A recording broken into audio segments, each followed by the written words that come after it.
শেষ বলে 4 মেরে অ্যালিস ফাইনালে উঠালো চিটাগং কিংসকে, খুলনার হলো বিদায়।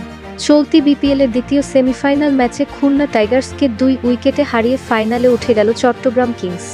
শুরুর দিকে খুলনা টাইগার্স রান তুলতে অনেক ধীরগতির হলেও শেষ দিকে হ্যাটমায়ারের ঝড়ো ইনিংসে ভর করে 164 রানের টার্গেট দেয় চিটাগং কিংসকে। পরে চিটাগং ব্যাটিং নেমে শুরু থেকেই রান তুলতে থাকে। একটা সময় দেখা যায় শেষ ওভারে চিটাগং কিংস এর 15 রান প্রয়োজন হয় ক্রিজে তখন আরাফাত সানি ও অ্যালিস আল ইসলাম। 20তম ওভারের তৃতীয় বলে 2 রান নিতে গিয়ে হাঁটুতে চোট নিয়ে উঠে যেতে হয় অ্যালিস আল ইসলামকে। পর শরীফুল নেমে প্রথম বলে 4 দিলেও পরের বলেই আউট হয়ে যায়। তারপরেই নাটকীয়ভাবে আবারও মাঠে নামে অ্যালিস আল ইসলাম। আর তখন চিটাগং কিংস এর লাগে 1 বলে 4 রান। দুর্দান্তভাবে মিড অফ দিয়ে 4 মেরে বিজয় এনে দেয় তার দলকে। সাথে চিটাগং কিংস উঠে যায় এবারের বিপিএল আসরের ফাইনালে।